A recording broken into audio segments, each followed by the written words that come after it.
in case SmackDown with me and Alex isn't enough. You get AEW predictions with me and Alex today, talking about All In. I love hanging out and talking with Alex every Friday. So I said, darn it, we don't always get to talk some AEW. What if we did that on my channel today, right now, talking some predictions for AEW All In?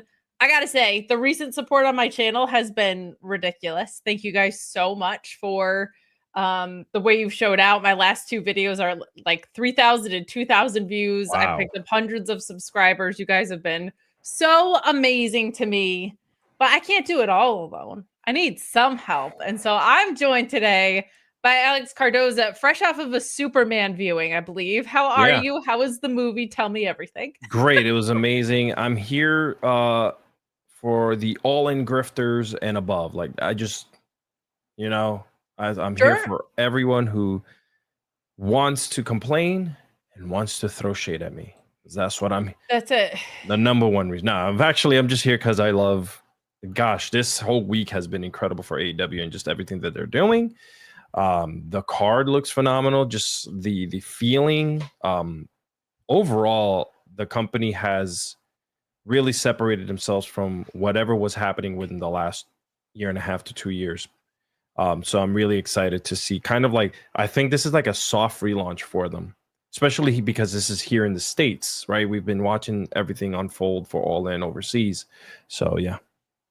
Yeah, this one's going to hit around that 25,000 mark, which is a North American attendance record for them, which is so exciting. And I got to say, if I agree with you, this has been a very productive first stretch of the year. I think they got a lot of the 2024 stink off of them. So since Mercedes Moné has creative control, I would say she's doing a great job with it. Since she's the one running all of AEW, I think she's pretty much killing it. That's what I hear on the interwebs. I have special access to the intranet, so I don't know. We'll see. Yeah. Nobody on the internet's ever lied or exaggerated about anything, so I'm sure that information is accurate. But guys, you know the drill. Please do leave a thumbs up on this video. It's been very helpful in helping people find me in the algorithm. Please subscribe to this channel if you haven't already. I'm closing in on 2,000 followers or subscribers rather, which is unreal to me, especially since I just dusted off my channel this week. It's been sitting there asking for me to make content, and I've been a little overwhelmed with everything else I've been doing, but we are so back.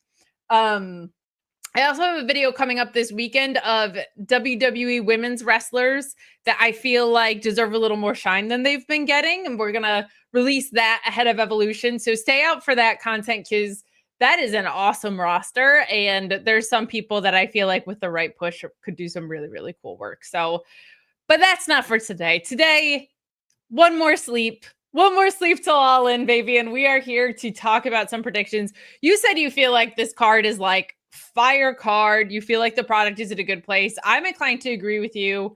One thing that I feel like is probably going to be a sleeper on this card is I think Adam Cole and Kyle Fletcher. Their last match had a scary spot in it, and that kind of got derailed. But Adam Cole has looked like he fully has his feet back under him after 2 very severe injuries. And Kyle Fletcher feels like the future. I think the decision is for him to go over, but I feel like they've done a good job keeping this card pretty slim and trim as opposed to being overloaded like it has been in the past. Everything kind of feels pretty valuable. There's some surprises on here. I could see the tag match between the Young Bucks and Swerve and Ospreay going either way, quite frankly. I think the women's casino gauntlet especially leaves a lot of intrigue behind it. I don't think it's super obvious who wins something like that. And I also feel like the women's match could go either way. I feel like it's going Toni Storm's way. Wouldn't be completely shocked if Mercedes Moné won. How are you feeling about the length of this card? Feels a little more reasonable than they normally do, and just the caliber of matches on this. I think in addition to Kenny and Okada is obviously a historical match. The main event has so much story going into it. How are you feeling kind of overall about the way everything seems to be lining up here?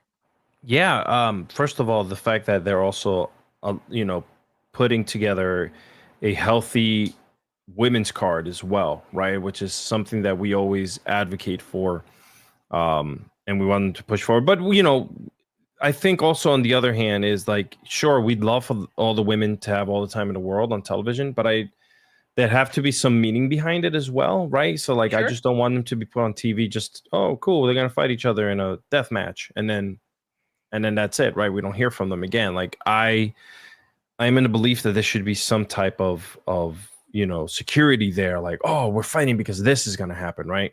Yeah, intentionality for sure. Yeah. Yeah, is a big But thing. yeah, overall, I just feel like it's looking strong. It's looking like it's gonna go. This is the one thing about AEW. They just know how to do pay-per-views. Yeah. I don't know why, man.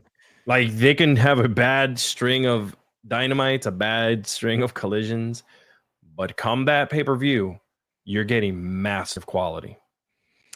I agree, and this has the culmination of some excellent stories. Like I know that there's the criticism that WWE is all moments and not matches to back it up, and AEW is all matches and not moments. Yes, This correct. I feel like is not that. Like the women's world title feud is super hot going into it. The Hangman Moxley story is robust and has so many layers. Hangman is so interesting. So I'm with you. This feels like a very well balanced card, and I agree with you. Like I would like another women's match on this card. I feel like 3 would be fair, but that Casino Gauntlet is going to have a lot of women's talents in it. And I'm with you on the intentionality side of things. Like it should be, they should have 3 women's stories that are intentionally designed to be on a pay-per-view card. But I don't want women on there for the sake of the fact that they're, well, because we got to get a third women's match. Like, let's do it right. And that Casino Gauntlet, I think, is going to include a lot of women's talent. I think that'll probably be a longer one, but we've got some awesome people in the chat. We've got Tim McFall. We've got Adelia, who I know she said that she's had a lot on her plate of late, I believe, in our Fightful chats before. So I hope that you get to chill out and watch some wrestling this weekend. We got Taylor Cannon. We got Matt Rakiel. Got lots of awesome people in the chat. So chat along with us. I don't think I've seen you around before, PokeUG SpongeBob, but it seems like you are hard in on some really fun fandoms. So stick around because Cardoza has some more nerdy stuff for you online. I am. Let's dive in. Let's start with this tag match because I gotta say, I love the stakes on this tag match. I love the Young Bucks having their EVP ship on the line, and I love Ospreay and Swerve not being able to fight for that title for a year because they're such logical challengers to Hangman if Hangman was the one to win. I really think this could go either way. A forced character change for the Young Bucks is something that's so interesting to me. And the idea that like the Death Riders, hopefully like Moxley's losing in that main event. So all the authority figures getting dismantled at once, everything from the umbrella angles that they tried in 2024 kind of falling apart is really interesting to me. But also the idea that Swerve and Ospreay wouldn't be able to challenge. Like you're saying you're going to keep Ospreay away from this thing, Swerve away from this thing. That kind of is interesting to me because one, Ospreay being able to hold the title going into England next year could be a very interesting possibility. And two, they're the logical challengers for Hangman. So I think one thing about AEW that they need to do is work on their upward mobility. Like Toni Storm is a 4-time champion. Jon Moxley is a 4-time champion. Hangman Page would be a 3-time champion. So freshening up that talent pool at the top of the card, I think, is important to make it productive moving forward. And having a built-in story excuse to keep Hangman and Swerve away from him is really, really interesting. I'm very in on the stakes of this alone. Who do you think comes out the winner? And do you think that plays into the main event at all? Oh, man. 100% is going to play into the main event. I think that what you have here is just basically you have a lot of tangibles, and we just spoke about this, about how sometimes it's more of the action and less of the storyline. Well, no, this is all storyline. Yeah. This has 3 different ways that it can go at any given moment. So I would say that 100% do the Bucks need a win? I don't think so, and I think a character change would be welcome. Right. But I love the built-in mechanism of keeping Swerve and Ospreay away for a year. Like I really like either option. So how are you? What is your choice on this? That's why I there's a asked, wrong way to because I'm go. 50-50 on this. Yeah, me too. I do think it's very hard to say that these two who are real life EVPs are going to take away a real life title. When a lot of the AEW storylines, like 90% of them don't sway into like the character life of things, right? They really do mess around with real life things. You're blowing up houses, you're getting mad at each other, you're having death matches. This was hard, man. I did pick on the show with Freddie. I chose,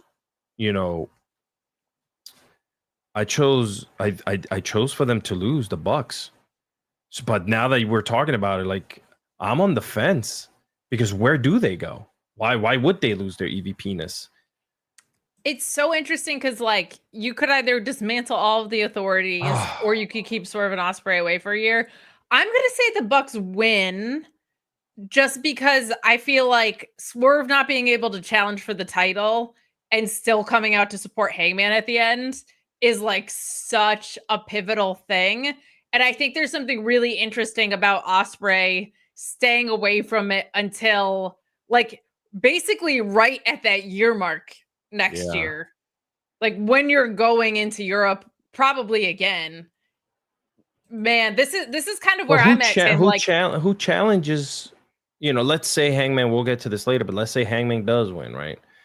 I mean, if let me say this, if they can pull a double swerve, if Swerve and Strickland do lose, right, then you can most definitely have Moxley win, and then you still you have a three-way chase. Turn off the TV. Yeah, I think people would turn off the TV. This is where it's hard, because who's going to chase Hangman?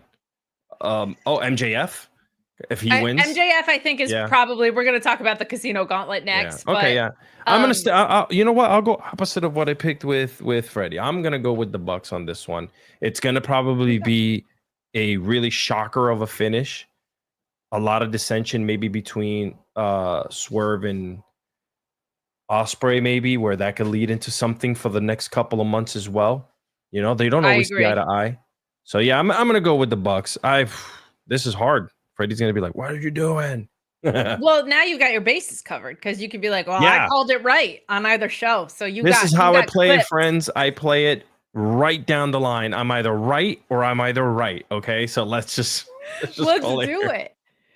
I do see Ryan and Asian Joe in the chat, who are normally my Mark Order co-hosts for talking all things All Elite every Wednesday night. We're broadcasting on both my channel and the Mark Order channel. So if you're subscribed on the Miss Kate Fabe channel, please head over there to subscribe, and vice versa. I would always appreciate it. But they're hanging out. We didn't have time to do our own prediction show, but I said, well, why don't we do it on that channel, since it's an AEW focused channel anyway. I'm gonna choose, and I do truly believe this can go either way, but I think you're right in that there's a lot of juice and Swerve versus Ospreay.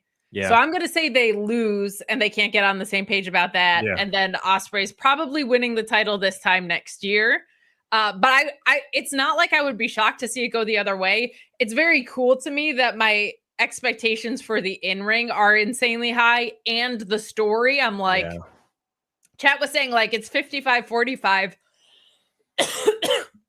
That's just about where I am too. Like, I'm really, really intrigued by this.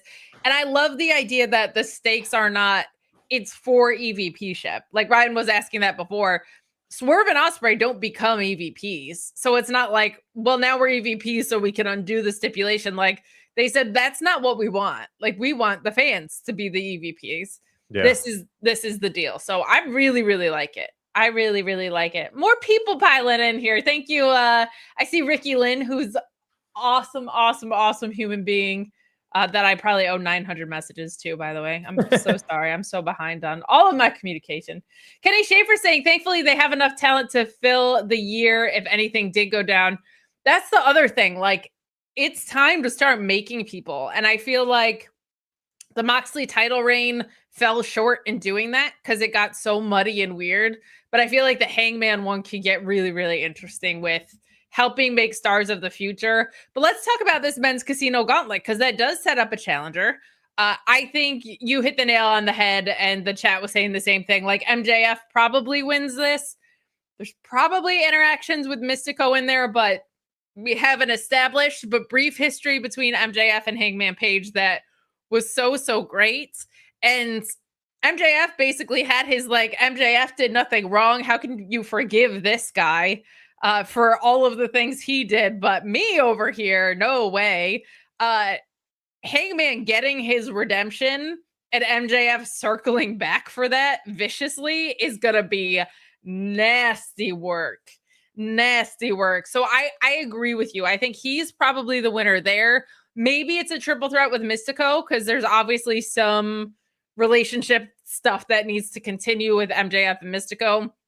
Maybe the title shot is at All Out and you do Mystico MJF at Forbidden Door. We'll see what all of that looks like. But I also want to know, in addition to who you think is going to win the Casino Gauntlet, do you think we get any debuts, surprises, returns, like Jack Perry coming back? Is this where Darby Allin comes back, or maybe he comes back for the main event? People are saying Keith Lee if he's healthy. Who do you think maybe shows up in this Casino Gauntlet? Do we get Nigel McGuinness just for me? Is that Nigel's thing? Like he just shows up in Casino Gauntlets whenever there is one? I think that's a gimme. Yeah, you need that. I mean, you're definitely going to get your usual suspects that have been away from television for a little while. I don't know if Darby shows up in this.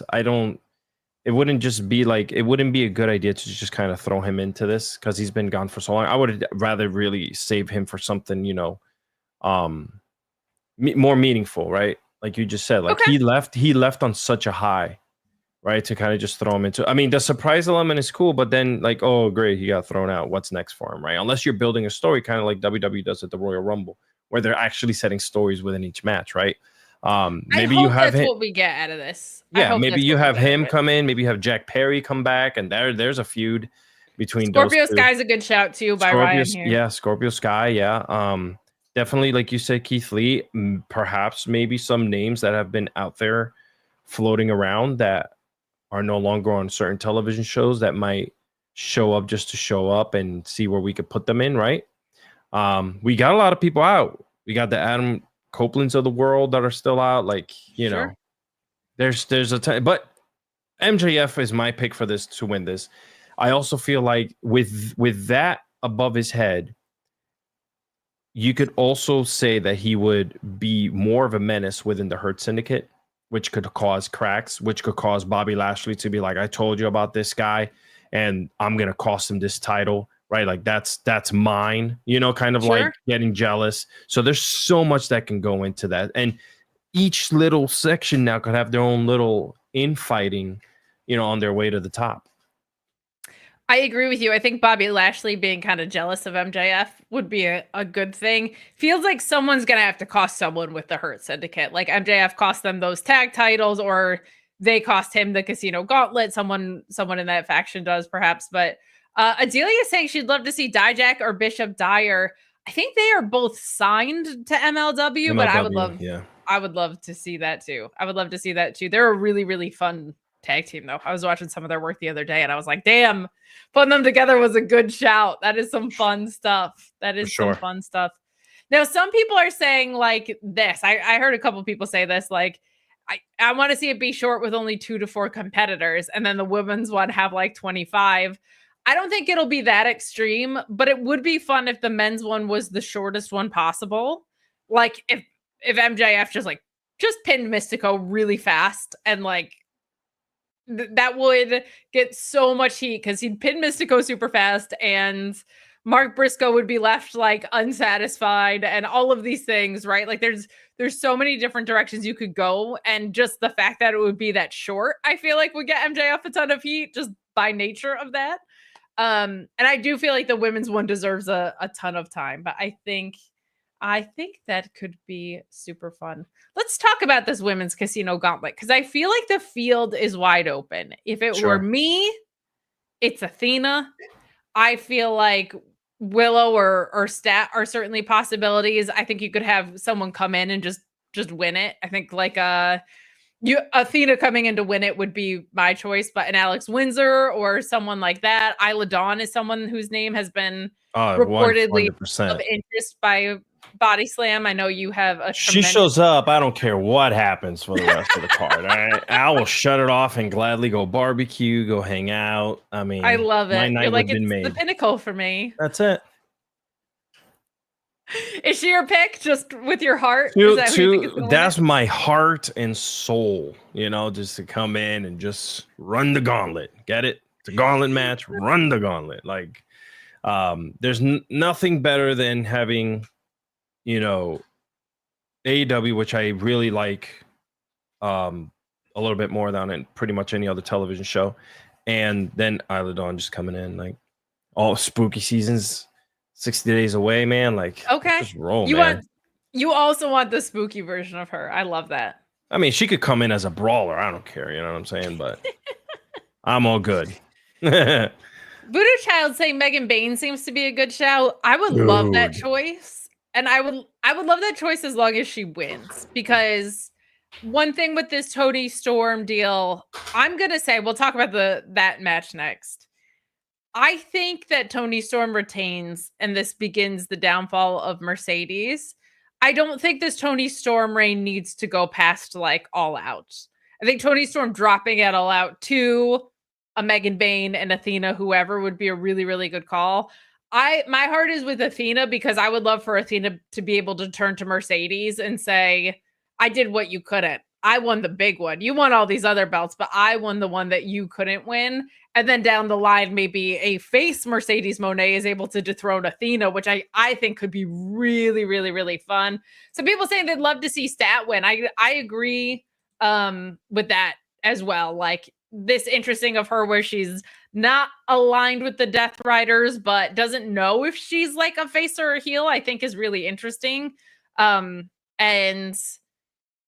certainly, like, I think we could use a breathing moment from Willow and Stat, but that would give Willow something to get really fired up about. After having Stat on commentary, you think she's going to win? I think it's a real possibility because I think Chris deserves it. And they've just been kind of floating in this weird ether where they're still on TV, but they've worn out their story around the TBS title. So I think they don't know where to go. I personally, I just want to see Chris Stat versus Toni Storm. Like, I think that could be an incredible direction to go. Again, I feel like whoever wins this should beat Toni because I think we don't need to go that much longer with this title reign with this character. Do you want the winner? Let's say it's Megan Bain, Chris Statlander, or Athena for the sake of argument. Do you feel like it's time for Toni Storm to drop by, let's say, All Out, or do you want to see her take this title into the next year? You know, I had picked her to win. First of all, I picked Toni to win overall. I know we'll get to that, but I'm going to give you my spoiler alert right now. Okay. She's winning. And then, but when it comes to this Casino Gauntlet match for the women, man, it's up in the air. It really is an open field. There have been killing it, and any woman that you plug in, I would hope. So here's the only gripe I have with Chris Statlander.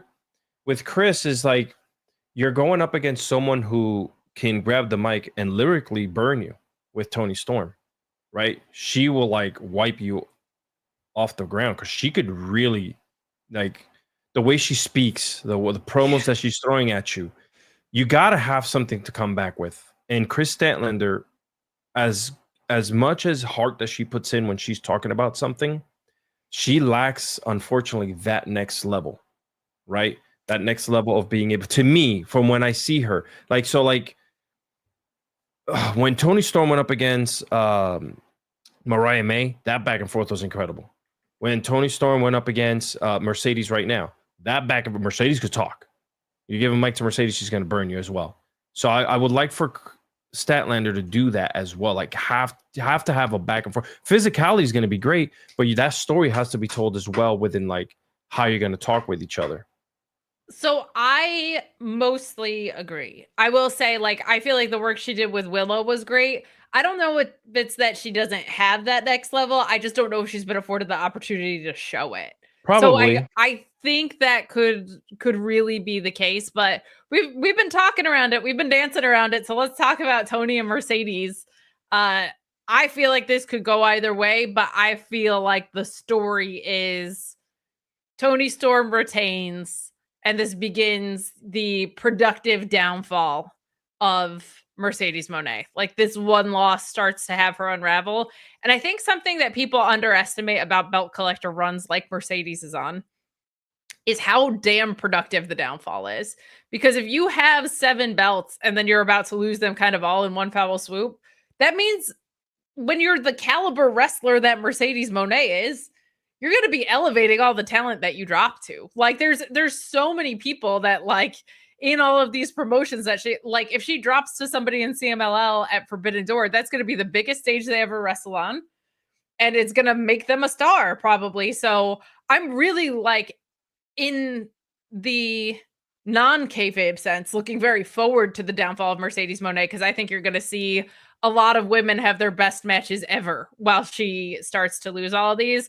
I think this is an in-ring match that I'm salivating for with the way that it's been built out. I think both of these performers are incredible, and I think Mercedes' best in-ring quality, and she has a lot of great ones, but her selling is unreal. And I think what she's going to be doing to a Storm Zero and like hip attacks and stuff, like I think it's going to be next level. Yeah. I am excited for Unhinged Mercedes. I think there's a lot of good that can come from it.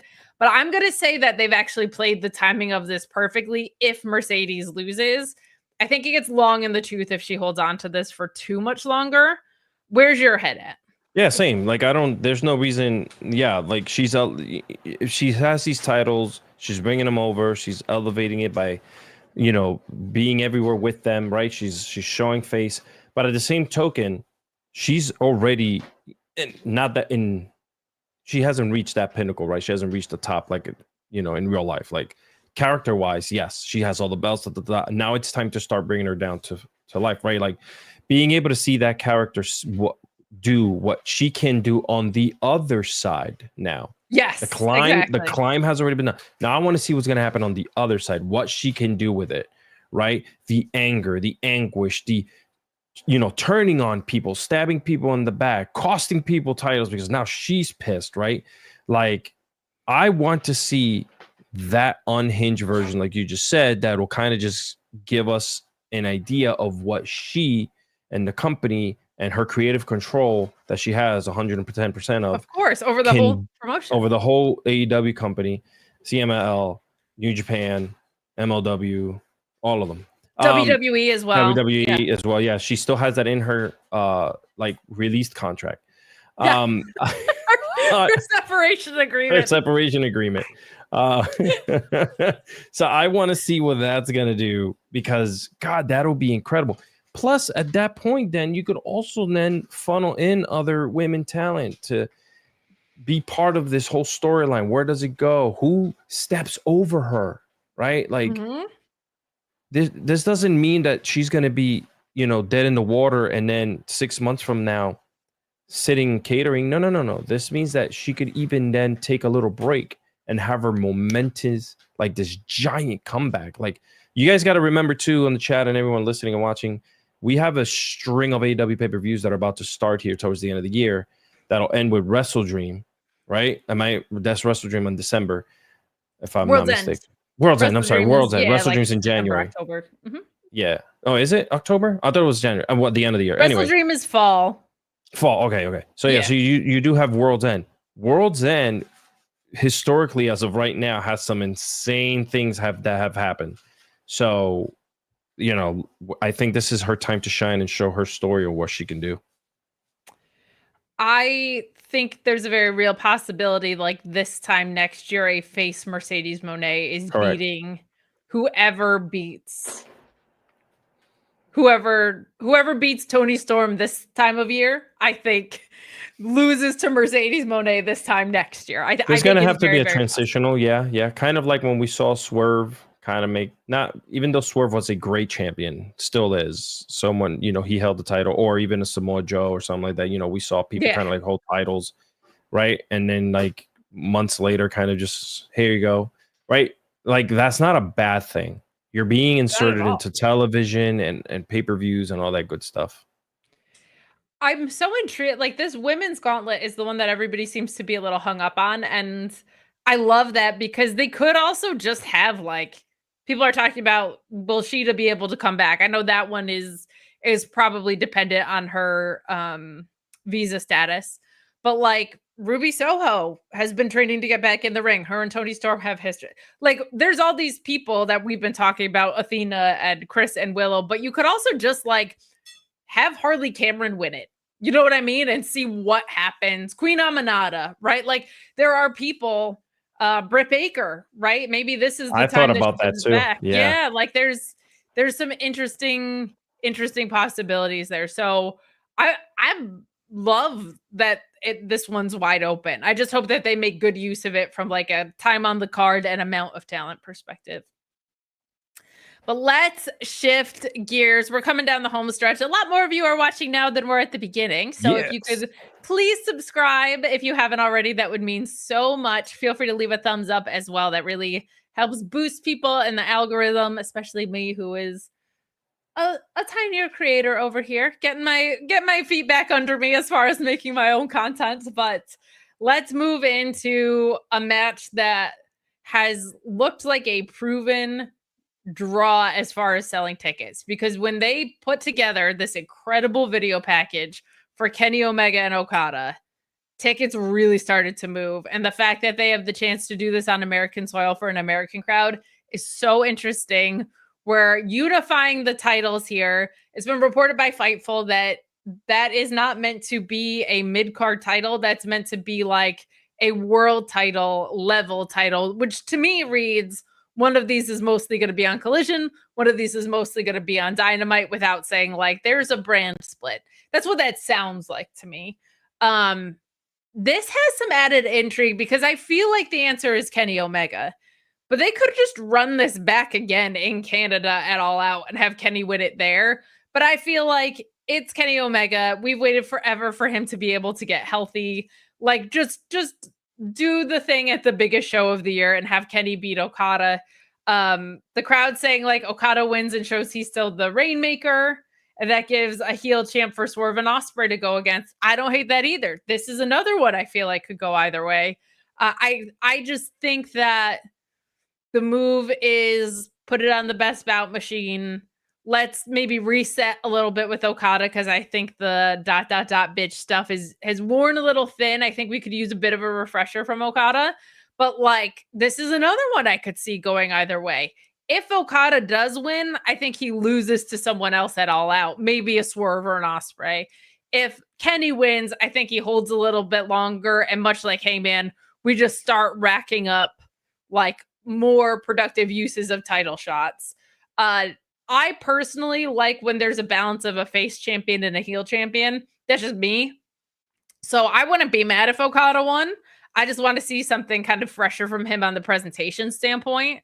But my gut says, and this is just a gut feeling, I feel like it's going to be Kenny, because people have been wanting Kenny back for so long. He's finally able to wrestle. Give us what we want. I think this is a big fan service show, but I was so happy that people cared enough to buy tickets because of this match. And I think it's so special that pro wrestling fans are still bought in on this specific rivalry. Like, that's really, really cool to me. Another one. This is a more unpredictable card. Like, I really feel like a lot of these things could go either way. I'm going with Kenny. Where do you sit on this? Yeah, I'm going with Kenny as well. I think the fact that he's been out for so long, you know, his redemption storyline, kind of like, hey, this is where I've been. I was almost dead. I died and came back, and I beat Okada, you bitch. You know, like just kind of just like, you know, like I would like to see that side of Kenny. Kenny plays such a either heel or babyface so well. You know, you can see him kind of just maybe lose it too as well. Like, you know, people thought I was down and out. Look at me, I'm a champion again. You know, like someone could come up to him and try to like give him a high five and be like, "Oh, I'm so happy." He's like, "Yeah, I'm sure you are," and kind of like push him aside, right? Like, what's wrong with him, right? Like, I had to do this on my own and come back on my own. That would be an amazing Kenny, because Kenny's such a great bad guy. People still cheer him. You know, all of his friends did abandon him, right? All his friends abandoned him. Yeah, there's something real there. So I pick him. The thing is, like, where does Okada go next? It doesn't matter, because you can plug that man almost, into anything that's first of all physically insane, right? Like he can physically bout for bout go with anyone. You could also give him time to kind of like rebuild the character, rebuild what he's gonna do, right? Like this is AEW. This is what AEW does right with some wrestlers, is kind of give them that breathing room to creatively get themselves back together again. And what happens later down the line? What happens if we build the elite back up, right? Because if you do have character changes, as we mentioned when we first started, with a certain group, certain brothers, then the Kenny Omegas and then the Okadas, like all of this could play back into, you still have the Death Rider still hanging around, even if whatever happens with that group there, right? Very unpredictable card. I go with Kenny. I think Kenny unifies, and Kenny eventually will turn this title into something like you mentioned, of a secondary world championship, where he gives it prestige, and then we move it along to someone else, right? Like a Ricochet or something. Like, a Ricochet Omega match would be insane. So yes, it would. This roster is an embarrassment of riches. It really is. That'll bring us to the next point. But I like what you said there, and I feel like Kenny on his world title run was so injured and like had the silly heel stuff going on because it was COVID-ish time and like things were weird. I would love to see him get to just have some babyface time, but if you're bringing the cleaner back out, I'm not mad about it. I'm not mad about it at all. Like that could get really, really fun. I also think because Okada is in the Callis family, or at least aligned with, like, you could have Kenny go through the Callis family, and that could be really, really fun. Oh, that's true. Yeah. You got Takeshita and Kenny already having that rivalry there. I think Kyle Fletcher probably wins the next title match that we'll talk about. But like, it could, the Callis family has some killers in it, man. Like even the loosely, like Echicero's in it, and he's unbelievable. So yeah, I think there's some really, really interesting possibilities there as far as like who's lined up, because that stable, like I know not everyone's in on Don Callis. This version of him, I'm in on because he has an insane faction behind him. But we've got pieces in the chat. We've got Tom Talks Rubbish, who you can check out. He's fantastic. Heather is saying, on before my bedtime. Amazing. Hell yeah. But let's talk about this trios match that got added late, and then we'll circle back around to Cole and Fletcher. I feel like we've got the Ops versus the Death Riders. I'm going with the Ops. I'm very tired of these trios titles being nothing. And I feel like whenever something has lost meaning, if you lean on Samoa Joe to give it back meaning, it's probably going to go well for you. And I think there's this obvious story that like Hook and Will Hobbs, once Hook is cleared, like Will Hobbs just kind of snuck in there and took his place, right? So I think the other side of this is the downfall of the Death Riders needs to be pretty real. Like that whole group needs to lose, I think, from a story standpoint. But I also think the faces win here because I think the next trios move is Ricochet and Gates of Agony winning. Like you mentioned, Ricochet versus Kenny. Sign me up for that any day of the week and twice on Sunday. But like, I think Ricochet finally capturing gold, and it being with the Gates of Agony as a trio is something that really, really intrigues me, because Gates of Agony we've known are so good in the ring. They've been henchmen before. It's worked all right. But like Ricochet with these guys is a dynamite combination. Pun pseudo intended. Super pun. I didn't intend it the first time, but then when I said it the second time, I was like, I get what we're doing there. You got to keep the ops strong too, man. You do have to keep the op strong. You do. Clown pointing out too, like Gabe Kidd starts the G1 soon. So like if you're gonna try and have these trios titles around again, you're gonna lose Gabe Kidd from it. That's a good thing to keep in mind with Takeshita as well, because that ROH pay-per-view tonight, Takeshita is facing Bandito. Takeshita is gonna fuck off to the G1 as well. So and looking at the blocks this year, I think it's very possible Takeshita's in like either the semifinals or maybe even the finals. I think he has a really deep run there. So I'm intrigued by that, but we do have a chat asking where Hook is. I believe he is out with a concussion. He's in I believe Brooklyn. it's a concussion he's out with. I think he like came back and then I think Sean Ross Sapp said like he threw up like as soon as he tried to attempt in ring again, which is like the number one sign of a concussion. So he's just not cleared yet. But I'm going with the ops here for all the reasons that I said. What do you think? Same. The Death Riders, with Gabe Kidd, like you said, like Claudio and Wheeler could stand on their own. Specifically like if you're trying to like also separate the brands a little bit moving forward, like you can keep those two kind of like doing their thing. They could be challengers towards the Hurt Syndicate. Like there's so much that they can, like everyone can do, right? Like that's one thing that they were never low on is tag team and the tag team division there and how great their tag team matches have been. So, there's so many things you could also then at that point, like if they are going to start doing like a little breakup of the Death Riders, you kind of like give these guys a little bit of, again, little time to kind of creatively get back into things, and give them time. Like these boys have been running nonstop. You see them in every show, Wednesday, Saturdays, Wednesday, Thursdays, whatever the combination is. You're seeing them in pay-per-views. They're jumping people. They're doing insane, great cinematic commercials and not commercials, but vignettes, segments and vignettes. Like these boys have been putting in their time. So yeah, give them some time off. I also think like when Jon Moxley loses, I could be very compelled by like a Claudio Moxley feud to break up this whole thing, because Claudio being like, you became everything you said we were set out not to be. You're the egomaniac. You're all of these things. Like one thing that I haven't liked about, there's a lot of things I didn't like about the Death Riders. It's been much better of late, but I'm like, you have Claudio Castagnoli and he's not wrestling all the time.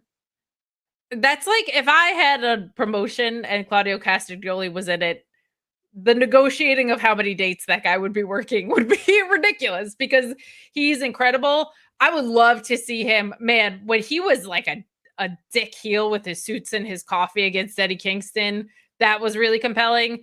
The idea of him being a face versus Moxley, but one with a lot of bite because he's just fucking pissed at him for becoming everything he said he wouldn't, I think is very, very interesting.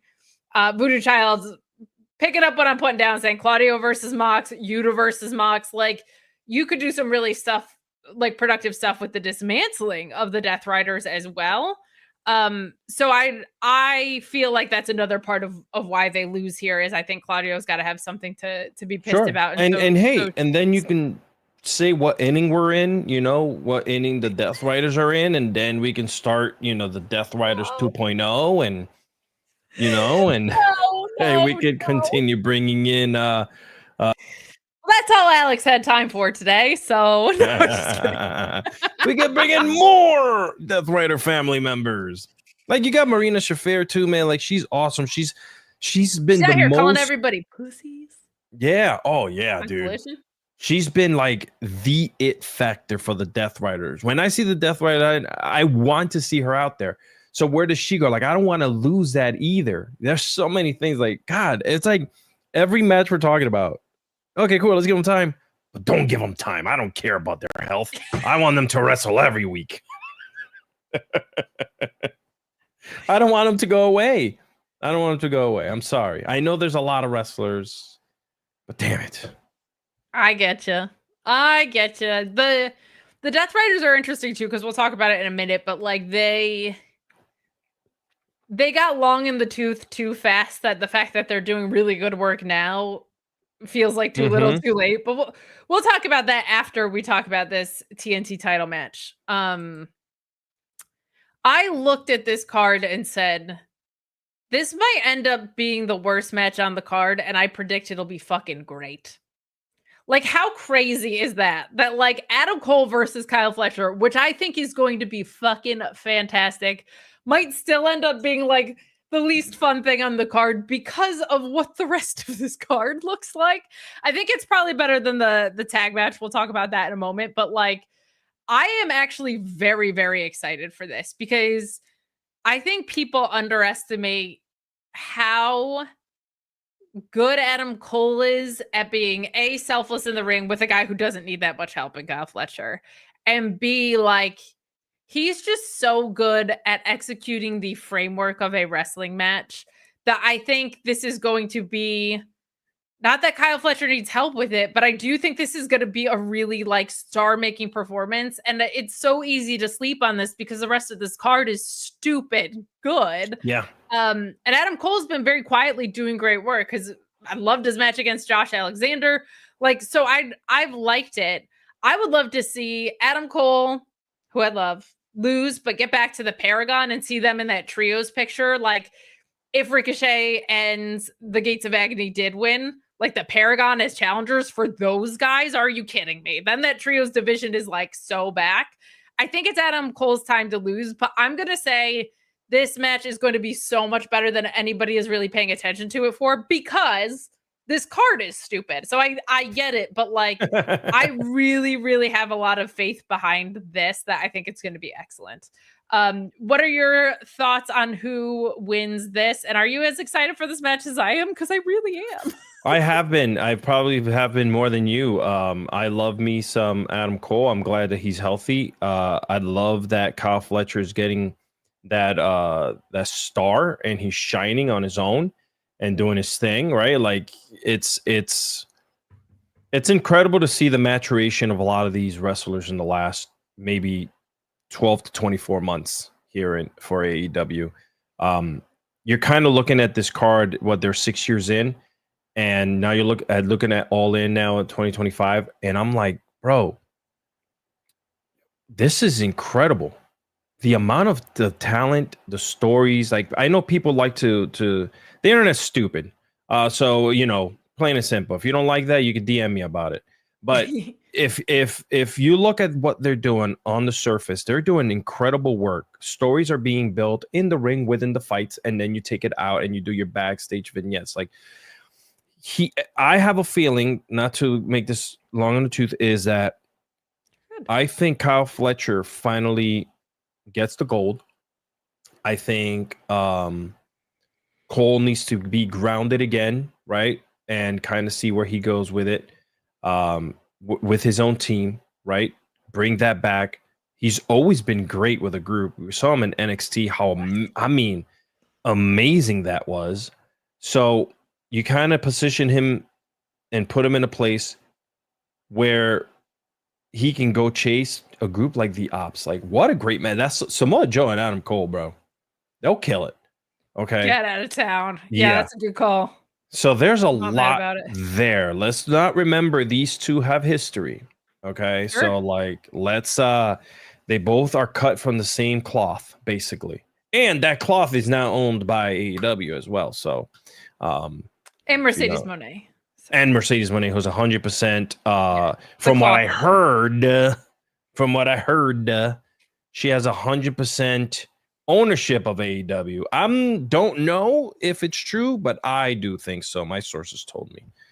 They're on my phone. I mean, obviously it is. So I know Tony Khan likes to fib. I'll call him later and find out, but he'll tell me the truth. Well, let's talk about this main event. This is the last thing we're going to talk about for this show. There is some... Oh, no, I'm sorry. We actually have the tag match to discuss as well. We have JetSpeed and the Patriarchy who got added to this for no reason. Yeah. And the Hurt Syndicate. I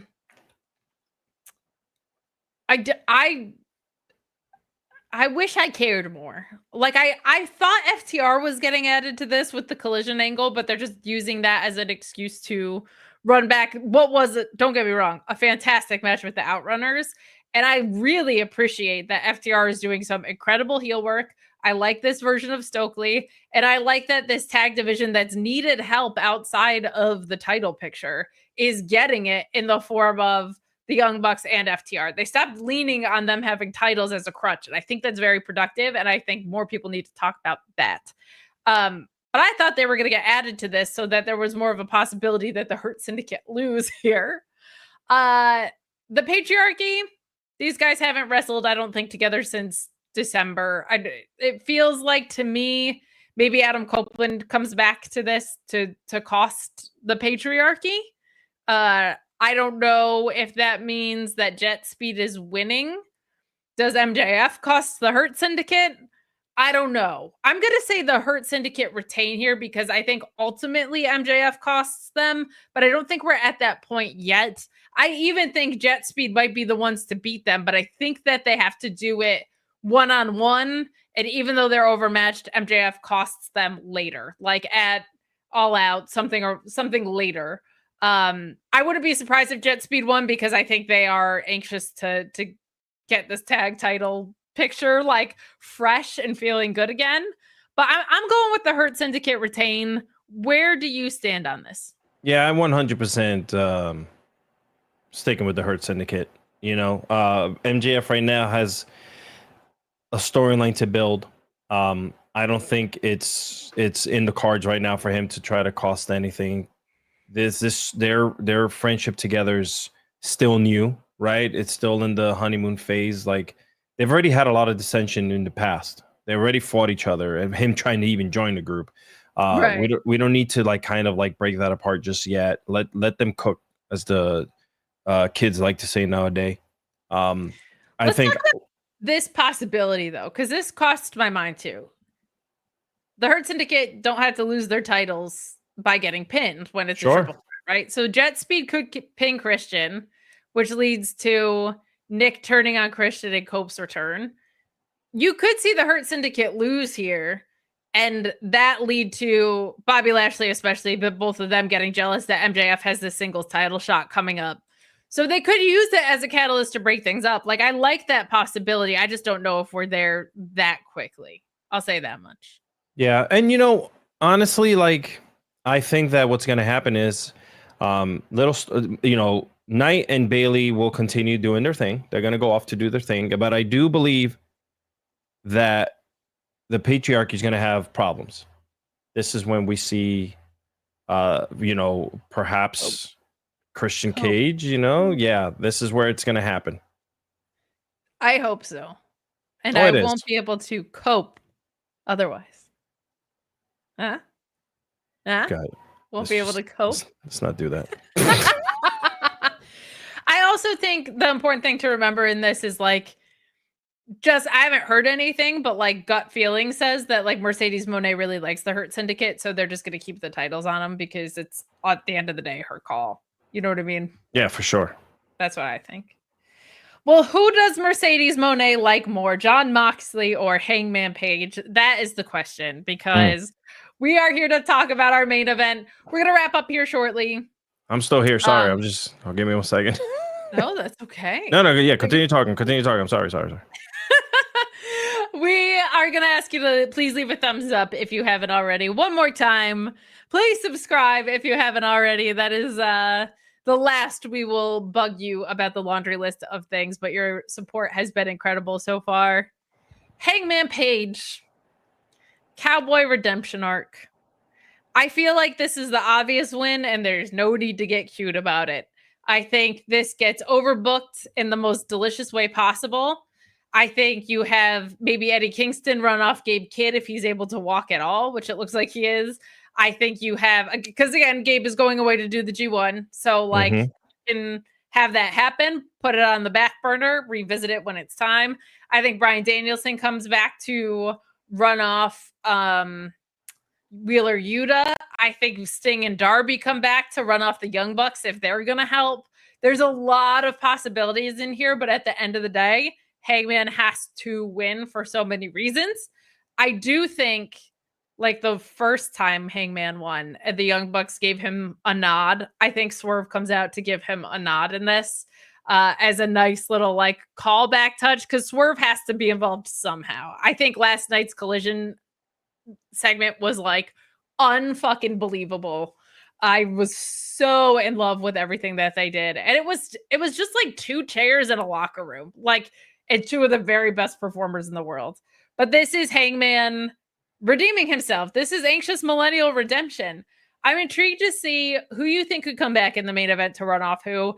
And do you think, because it's Texas Death, do you think anybody makes contact with anything going on in the ring, or does all of this happen outside the ring? Because that's really interesting to me. Like, does Danielson actually get a chance to hit Moxley, or is Danielson just taking out Wheeler on the outside? Like, that's been a really interesting discussion of late of like, does it actually get into the ring, or is it just people keeping the odds even for these two to duke it out in a Texas Death match? I would love if nobody got in the ring, but they were all just fighting each other off. There's some really, really fun possibilities with that. Where's your head at with this main event? I'd hope that they don't bring anyone in.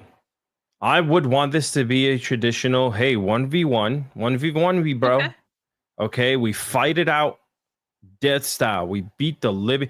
Why ruin it? Why ruin it? I mean, if there's some type of run-in, which there shouldn't. They just, you know. Well, I mean, I feel like that's been the story, though. You have the numbers game, right? The Death Riders have had this number games, and it's going to be equalized.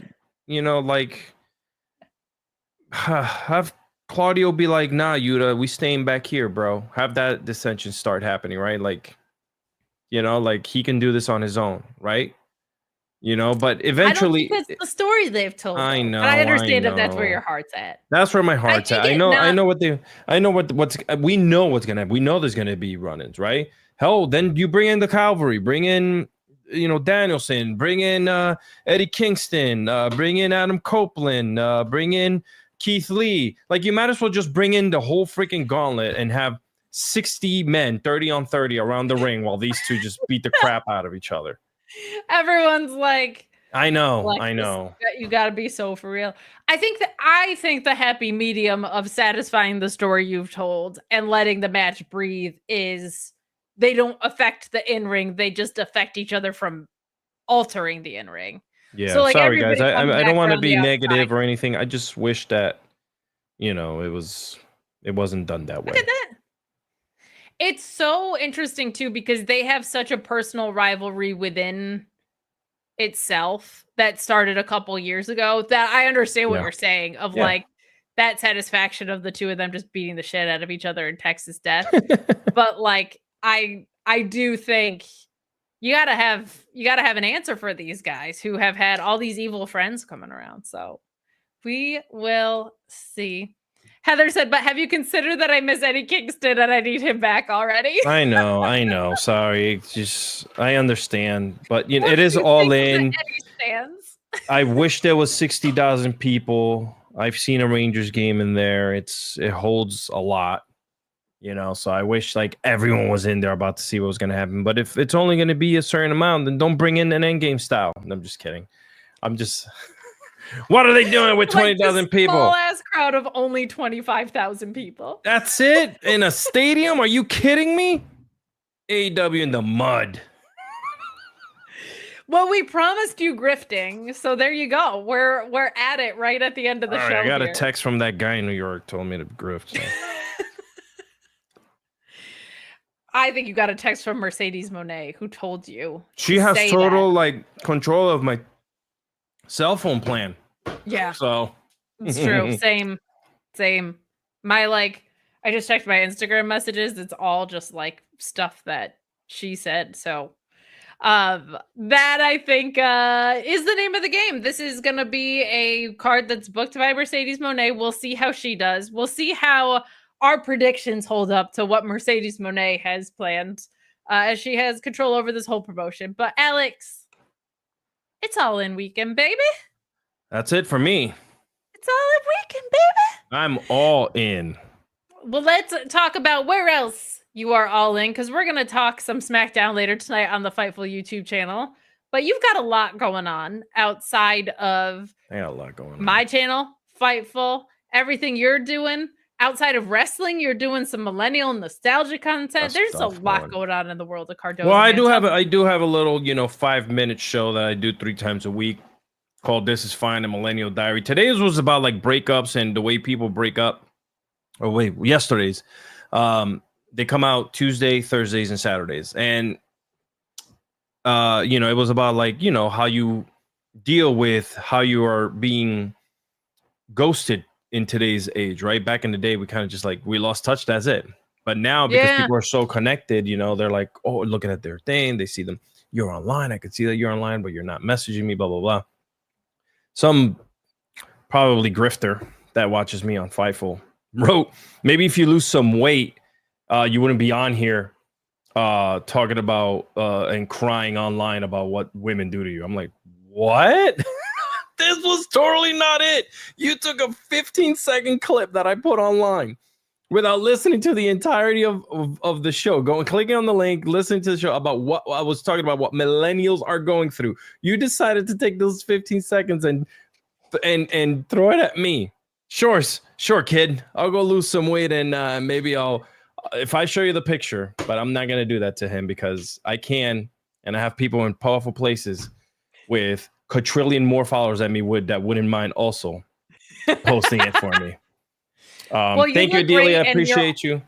You're also probably a foot taller than whoever said that to you. Oh my God, it's just so weird. But anyway, yeah, so you can follow me there. If you go to alexiscardoza.com, just my full name, because I'm a grifter and I like listening to my own name. You can find every single link. I work on that. Obviously, you guys know I'm on Wrestling with Freddie. And I've been doing a lot more work on That Was Pretty Scary with John Lee Brody and Freddie Prinze Jr. I do hope that if you guys like to go out and have fun, go check out my boys' movie. I Know What You Did Last Summer, coming out July 18th. There you go. There's some promo for him. There's a lot of people that are loving your This Is Fine series, but I think Adelia is actually the one who was like, you're fat. No, I'm just kidding. I'm a fat man. What? Like, that's even for the internet. That's weird. Let me go lose weight so I stop crying on the internet about being ghosted when it was totally nothing about me. Like, God damn, the internet's Jesus. People are weird, man. People are weird. Brian, more or less, you stay out of this, okay? Asking about the Freddie Got Fingered review. If Sean gets me and Alex Pulowski puppets that look like us, we will review it. That is our price. We are holding strong. My God. But you can catch me here at Miss Kayfabe. We've got lots of content coming up for you guys. I'm really actually excited about the rhythm that I'm in right now. We're going to be doing a lot of fun stuff, wrestling related and not wrestling related, because your girl loves battle bots and a bunch of other things. Yes. So we're going to be talking about those things on this channel too. But you can catch me at Fightful all freaking weekend. Yeah, you got me for SmackDown. I'm also doing the ROH post show after the SmackDown post show. So SP3 is going to be carrying the last hour of the ROH one. But you can catch me doing the All In post show actually with Alex Pulowski at Fightful. Sean Ross Sapp is in Dallas, so he will be chiming in with some notes. And then on Sunday, I think we're going to try and do a Great American Bash review in the day, and there'll definitely be an Evolution review at night with me and Cresta. So I'm at Fightful like 5 times in the next 3 days. So if you don't like me, Fightful is not where you want to be this weekend. But stay tuned for more content. I do have that video featuring the top 10 women that I feel like WWE can and should highlight post Evolution. We're going to have a lot of fun. Have a safe and wonderful wrestling weekend. If you're an AEW fan, this is just like the best vibes you could possibly have. Subscribe to the Mark Order channel as well, where we are broadcasting too. We talk all things All Elite every Wednesday. AEW content over there. We love you guys so much. Thank you for joining us. We'll see you the next one.